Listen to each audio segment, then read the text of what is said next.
네, 안녕하세요. 아빌딩입니다. 오늘은요, 빌딩 투자 제3의 원칙에 대해서 알려드리도록 하겠습니다. 제3의 원칙이 뭐냐? 부동산 투자할 때 이익을 얻을 수 있는 방법이 세 가지가 있는데요. 이 세 가지를 오늘 알려드릴 겁니다. 여러분이 이 세 가지를 다 얻을 수 있다면요, 정말 100% 빌딩 투자를 성공할 수가 있고, 남들보다 멀티플로 수익을 낼 수 있다는 점입니다. 그래서 정말로 중요한 강의가 될 것 같습니다. 사실 여러분들이 빌딩 투자가 가장 어려운 게 뭐죠? 바로 이 건물의 다양성 때문이죠. 업종 다르고, 수익률 다르고, 도로 상태 다르고, 횡단보도 다르고, 건물의 내용 연수 다르고 다 다르기 때문에 사실 건물이 이게 싸다 비싸다 판단하기 어렵죠. 그런데 여러분들이 오늘 이 세 가지만 딱 알고 가시면은요, 이게 싼지 좋은지 확실한 기준이 될 수가 있습니다. 그럼 여러분들이 정말 빌딩 투자 아주 쉽게 접근할 수가 있겠고요. 그리고 투자에 확신을 가지고 투자를 할 수가 있습니다. 저희 아빌딩에서 최초로 대한민국 빌딩 투자 코치 1호로서 이 3원칙에 대해서 제가 가장 먼저 여러분들에게 설명을 드리는 거고요. 저희 투자자들은 이미 이 방식을 가지고 많은 분들이 투자를 하고 있습니다. 그러면 여러분들 어떤 거냐면 하나씩 제가 설명드리도록 할게요. 먼저 빌딩 투자할 때 차익을 올리기 위해서는 뭐가 필요하죠? 입지가 좋으면 지가 상승이 올라가죠. 그리고 내가 시세보다 싸게 사면은 싸게 산 만큼 이익을 실현할 수가 있죠. 디벨롭 가능성 여부입니다. 그러니까 오래된 건물을 리모델링이나 신축을 통해서 가치를 끌어올릴 수가 있습니다.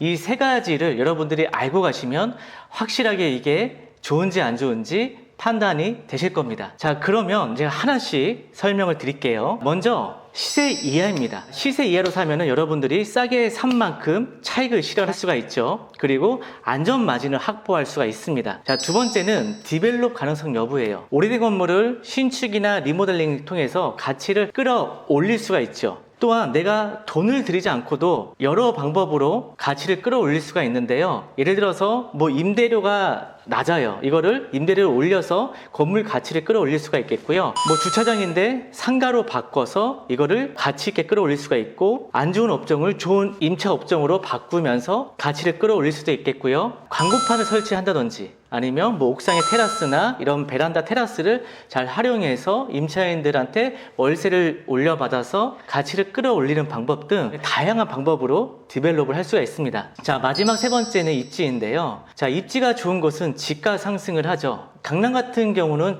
입지가 좋으니까 지가 상승을 합니다. 또한 서울의 초역세권이나 항아리 상권이나 핫플레이스가 있다면 또 지가 상승을 하죠. 개발 호재, 예를 들어서 재개발, 재건축이 바로 인근에 들어온다거나, 지하철역이 생긴다거나, 핫플이 된다거나, 도로가 확장이 된다거나, 아니면 랜드마크 건물이 근처에 생긴다거나 할 때 호재가 있다면 지가 상승이 됩니다. 자, 그래서 여러분들이 이 세 가지를 다 얻을 수가 있다면 멀티플로 시세 차익을 낼 수가 있는 거예요. 그런데요, 사실 빌딩은 이 세 가지를 다 얻을 수 있는 빌딩이 흔치 않아요. 물론 있기는 있습니다. 그런데 많지 않다는 거예요. 그래서 여러분들이 여기서 한 두 가지 정도만 가져가도 충분히 이익을 낼 수가 있는데요. 예를 들어서 강남 같은 데 투자를 하는데 입지적으로 일단 세 번째가 들어가죠. 그리고 시세보다 싸게 투자를 하는 겁니다. 그러면은 입지에서 지가 상승을 하면서 이익을 내고, 이 싸게 산 만큼 이익을 얻어갈 수가 있으니까 이 두 가지 이익을 얻어갈 수가 있는 거죠. 또 입지가 좋은데 싸지는 않아요. 하지만 건물이 오래돼 갖고 건물 가치만 좀 올리면 얘는 충분히 건물 가치가 올라갈 것 같은 거예요. 예를 들어서 오래된 건물을 리모델링 한다거나, 아니면 임대료가 현저히 낮아요. 그래서 이런 걸 매입해서 임대료를 올릴 수만 있다면 가치가 올라가겠죠. 그러면은 입지에서 한번 수익을 내고 내가 임대료를 올려가면서 한 번 더 수익을 내는 겁니다. 그래서 멀티 수익이 발생이 가능한 거죠. 그럼 제가 한번 사례를 가지고 하나 설명 한번 드려볼게요. 얼마 전에 동작구 사당동 127의 9번지가요 26억에 거래가 되었어요. 당시만 해도 수익률이 3.2% 나쁘지 않았습니다. 수익률이 좋았죠. 그런데 보니까 117평인데 640만 원밖에 월세를 못 받았더라고요. 근데 이거를 보니까 최소한 800만 원까지는 임대료를 올릴 수 있겠더라고요. 그래서 이거를 이제 매입하고 임대료를 올렸습니다. 전에는 자, 620만 원 올렸는데 보니까 한 15년 이상씩 됐습니다. 임차인이. 지하도 그렇고 1층도 그렇고 2층도 마찬가지고요. 3층 한 7년 됐고 4층은 몇 년 안 됐는데 조금씩 올려받으면 충분히 800만 원이 가능하겠더라고요. 그리고 보시면 관리비를 안 받고 있어요. 그래서 관리비에서도 충분히 받을 수가 있겠더라고요. 그렇게 했을 때 제 임대를 하게 되면은요, 690에 관리비 110 해서 약 800만 원의 수익이 가능한 건물입니다. 잔금을 치르자마자 임차인 승계를 하면서 임대료와 관리비를 올렸고요. 그렇게 하면서 800만 원의 임대 수익을 올렸습니다. 그렇게 되니까 매매 금액이 33억에 팔았을 때 임대 수익률이 3.1%가 나와요. 26억에 사서 임대료 수익률 올리고 33억에 파니까 수익률 3.1%가 나오면 매각이 되죠. 또 왜 그러냐면 보시면은요, AI 감정가가 38억이 나왔고요. 은행 감정가도 약 35억이 나왔어요. 그러니까 33억에 팔아도 무리가 없다는 거예요. 여기다가 수익률 3.1%까지 맞춰주는 거죠. 그래서 아까 제가 제시한 내용 뭐죠? 시세 이하로 가고요. 자, 두 번째, 디벨롭 가능성 여부. 세 번째, 입지입니다. 자, 첫 번째 시세 이하로 샀죠. 자, 두 번째, 임대료 올리면서 디벨롭까지 했죠. 수익이 멀티 수익이 됐어요. 여기까지 입지까지 맞춰줘요. 여기는요, 이수역에서 도보로 3, 4분밖에 안 걸리고요. 그리고 우국신 아파트가 있습니다. 여기가 이제 리모델링해서 재개발을 하거든요. 그리고 여기가 상권도 상당히 좋습니다. 시장 입구인데요.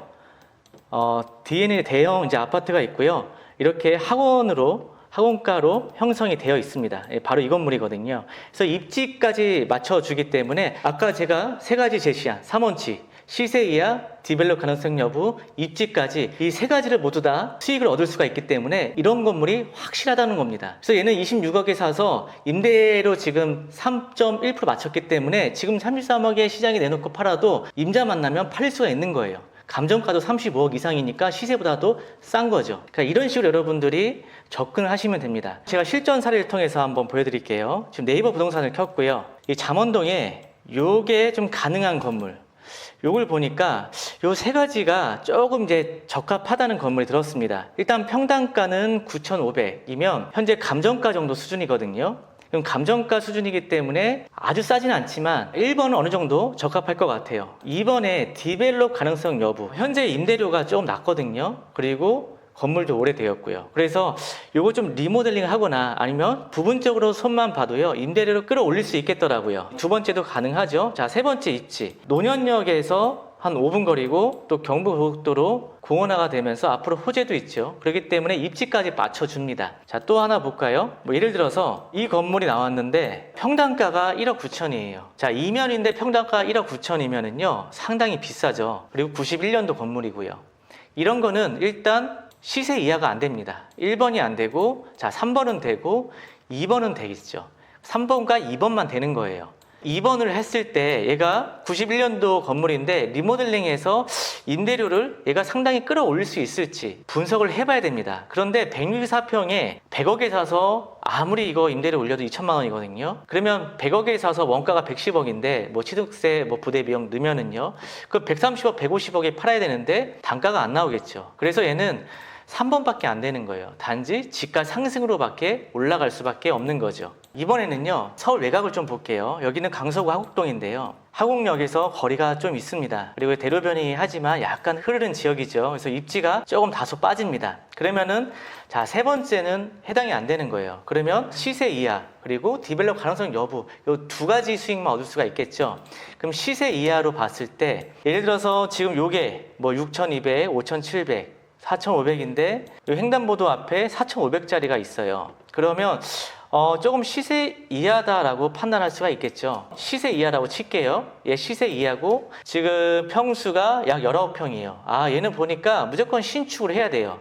그럼 신축을 해야 되면 이 디벨롭 가능성 여부를 판단을 해야 되죠. 내가 신축 비용을 들여서 임대료 얼마나 맞춰갖고 수익률이 얼마가 나와서 얼마에 팔 수 있겠다라는 것을 분석을 해봐야 되는 거죠. 그런데 보니까 이 신축이고 그렇다고 해서 시세 이하도 아닌 것 같아요. 그러면은 이 세 개 다 해당하는 게 아닙니다. 그러니까 이런 거는 수익이 거의 안 나온다고 봐야 돼요. 그러면 다른 거 한번 또 볼게요. 자, 이 건물이 12억에 최근에 팔렸습니다. 자, 신축해야 되는 건물인데요. 시세 이하 정도는 될 것 같아요. 주변에 뭐 3천대도 나오고 뭐 4천대도 있고 얘는 2,400이거든요. 목동인데 시세 이하로는 나온 거 맞아요. 그럼 시세 이하 자, 1번은 맞아요. 그런데 일단은 3번은 안 되죠. 왜냐하면 입지가 지하철역에서 상당히 거리감이 있습니다. 3번은 안 돼요. 그러면 디벨로 여부 가능성만 봐야 되는데 신축해서 얘가 임대료가 얼마 나와야 되는지 봐야 되겠죠. 만약에 된다고 했을 때 1번, 2번에는 얘가 될 수가 있는 거예요. 대신에 입지는 안 좋기 때문에 지가 상승은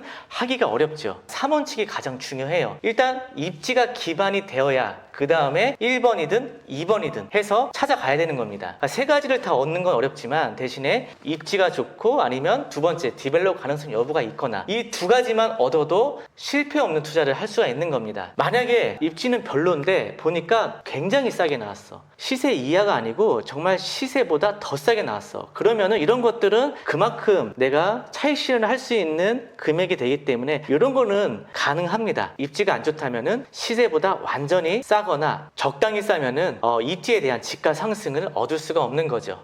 여러분 굉장히 쉽게 빌딩 기준이 잡히지 않습니까? 혹시 지금 어렵다고 생각하시는 분들은 제가 앞으로 계속 빌딩 매물 설명하면서 이 세 가지를 가지고 계속 언급을 할 겁니다. 그러니까 여러분들도 이 시세 이하, 디벨롭 가능성 여부, 입지 이거를 꼭 기억을 하시고요. 앞으로 저와 함께 계속 공부해 가셨으면 좋겠습니다. 오늘 영상은 이것으로 마치도록 하고요. 더 유익한 영상으로 찾아뵙도록 하겠습니다. 감사합니다. 빌딩 매매는 아하.